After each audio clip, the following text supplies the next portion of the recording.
มังกรเดียวอ๋อ มันก็ได้ โอ้เหมาเลชอแดนะโอเคอันนี้มาเลล่าแด เดี๋ยวออก วันกันเลยเดียวอ๋อวันนี้มาทำอะไรกันคะมาทำอะไรคะ อ๋อมาส่องกล้อง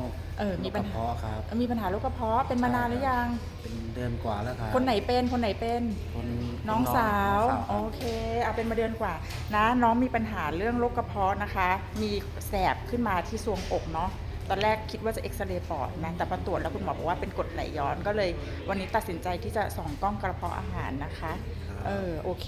ก็ต้องงดน้ำงดอาหารเดี๋ยวต้องรออีกประมาณ2ชั่วโมงนะคะก็ข้อดีของการส่องกล้องนะคะพอเราส่องกล้องปุ๊บเนี่ยจะรู้เลยว่าเราเป็นแผลในกระเพาะอาหารหรือเปล่าหรือเราติดเชื้ออะไรคุณหมอจะได้จ่ายยาให้ถูกนะคะไม่งั้นกินยาไปเรื่อยๆไม่รู้สาเหตุก็ไม่หาย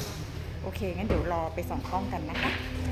ဟုတ်ကဲ့ပါဒီနေ့မှလေးကဒီအဆိုင်အောက်တယ်ပေါ့နော်အဆိုင်ဆက်တယ်စူးတယ်ဖြစ်နေပေါ့နော်နေတိုင်းအဲ့ဒါကြောင့်ဒီဆရာဝန်လာပြီးရတယ်ကျွန်တော်တို့ဆရာဝန်မလာပြတယ်ပထမတော့သူအတန်ဆောင်ရိုက်မယ်လို့ပဲစဉ်းစားတာပေါ့နော်ဒါပေမဲ့ဆရာဝန်ကပြောတယ်သူ့ပေါ့နော်အတန်ဆောင်ရိုက်ရင်လည်းမရဘူးတဲ့ဒီတအားစားပေါ့နော်ဒီမှန်ပြောင်းပေါ့နော်ထက်ကြည့်ရမယ်လို့ပြောပါတယ်မှန်ပြောင်းထက်ရင်တော့ပေါ့နော်ဒီတကယ်လို့မှန်ပြောင်းထက်လို့တွေးလာတယ်ဒီပေါ့နော်ဟိုအစတွေပေါ့နော်အဲ့ဒါတွေကကျတော့အန်တီရများနဲ့ဆိုဆွဲထုတ်ပြီးမှမှာတကယ်လို့မှန်ပြောင်းမထက်ခင်လေးမှာဆိုရင်ကျွန်တော်တို့ကတော့လုံးဝအစားစားလို့မရပါဘူးเนาะ นะใครสนใจก็ปรึกษาพวกเราได้ค่ะ စိတ်ဝင်စားရင်လာပြီးဆက်သွယ်ရပါတယ် โอเคค่ะ